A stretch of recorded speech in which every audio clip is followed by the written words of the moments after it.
Beginning of our cumulative review here. I'm really excited that we're going to be able to spend some time with these videos. Just rewatch as many as you need, but the whole idea is to let these skills kind of settle in before we move forward to new material.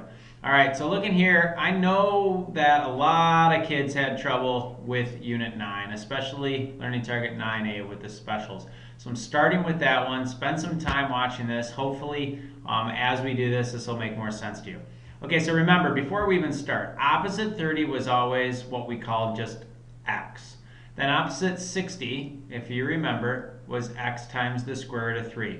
And then opposite 90 was 2x. Okay? And then if we were doing a 45, 45, 90, opposite both of the 45s were x, and then opposite the 90 was x root 2. So the whole idea when we start one like number 1 is that we know that that relationship exists. The x's may screw you up. I'm going to do something in blue real quick here.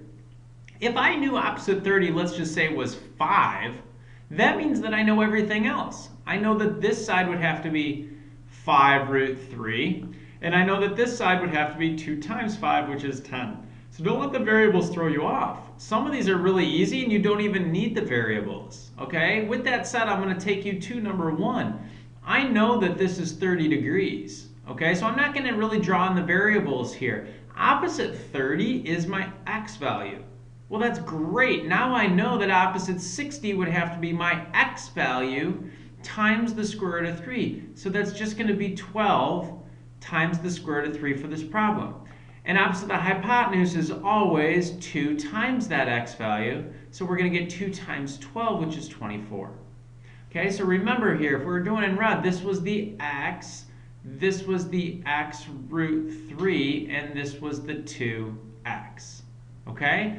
On the next one, if we did that from the get-go, we would see that x, and then don't forget x root 2 on this one, we would see that that one actually is nice as well because we have the x value. So we're going to put in a 6, and we're going to put in a 6 root 2 for that side. Okay, this one's a little bit tricky, but opposite the 60 is the x root 3. So opposite the 60 is x root 3. That means that we know, if you look at this, that the x value is 4.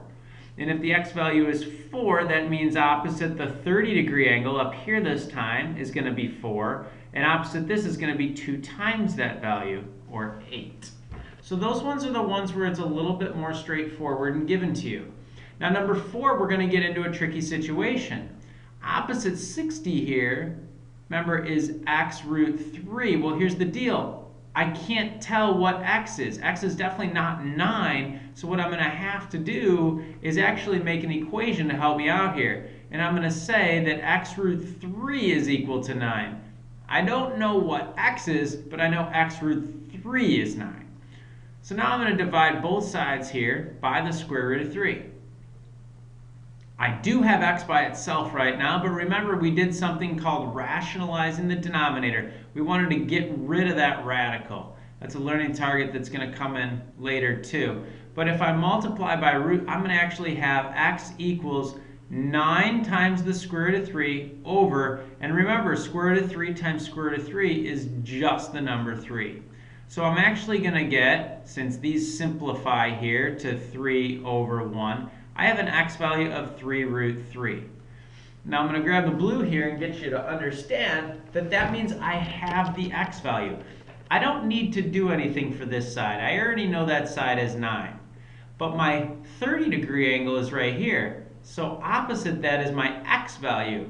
This time the x value is a little uglier. It's 3 root 3. And then remember, opposite the 90 is double the x value, or 2x. Well, 2 times 3 root 3, we multiply these numbers together. That is actually just a hypotenuse there of 6 root 3. Okay, moving along, this one's not as bad. Remember, this hypotenuse is supposed to be double x. So if you think about it, double x is equal to 6. So that means if you set up an equation, 2x equals 6, you would actually get an x value of 3.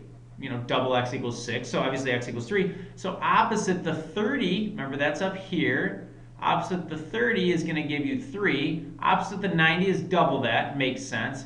then this side here would be 3 root 3 because it's opposite the 60-degree angle there. Okay, and then the last one here, last tricky one, we're supposed to have x root 2. And unfortunately, like before, I can't just see what my x value is from that. So what we're going to have to do here is we're going to have to set up that equation. So we know that x root 2 is actually equal to 10. I don't know what x is, but I know x root 2 is equal to 10. So I'm going to divide both sides by root 10. Those are going to cancel there. And I'm going to actually have x equals, okay, that's x alone, but remember we want to rationalize that. Multiply by root 2 over root 2. Well, that's going to be 10 root 2 on top and just the number 2 on the bottom.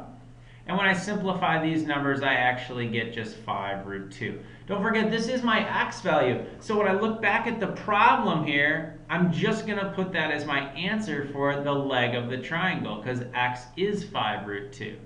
And x is 5 root 2 over there. Okay, then some applications here at the bottom. What we have is the perimeter of a square room. All right, so I'll do my best. Great job. That's the square room. If the perimeter is 60 and it's a square, that means all sides are the same here. So if I take 60 and divide that by 4, I'm going to get every side here being 15. Okay, so 15 to all sides. Well, if you know what a square does, it has all right angles here. And then if I actually take like the red marker here and make a diagonal, do you see that we have a 45, 45, 90 triangle? So what would the hypotenuse be? X root 2. The hypotenuse would be 15 times the square root of 2. And we always want to put units with that, feet. Now the next one is one we struggled with for a little while, but we made a lot of progress at the last quarter test. This is an equilateral triangle. One of the big things I know about that is that all of the angles are 60 degrees, okay? And all of the sides are the same. So when I look at this, I'm going to drop down what we call an altitude or a height of that triangle. By doing so, I've just created that top angle to be 30 and 30. So I have a 30, 60, 90 here, which is beautiful because based on the given information, this 12 root 3 is actually the height right here. And I know this is getting a little crazy in this diagram, but if you look, that's opposite the 60, right? So remember, opposite the 60 is always x root 3. Well, if you look at those very carefully, x root 3 is the same side as 12 root 3. What that tells me is my x value is actually just 12. Now slow down and be careful. Just look at this right triangle on the right here. That's funny. It's a right triangle. It's on the right. Okay, sorry. Look at this right triangle right here. X root 3, 12 root 3. That means that opposite the 30 is my x value. So that would be just 12. And then that's just from here to here. So if you look at this right angle, that hypotenuse will be double that x value because it's 2x on the hypotenuse, and that's 24. Now, way back to the problem, what were they actually asking for? The perimeter of that triangle. So if I find the perimeter, that means add up all the sides. Well, the perimeter is going to be 3 sides because they're all the same, times 24 because that's one side, and that would equal 72 centimeters for that one. Okay? I'm going to stop this video here, and we'll pick up on another one.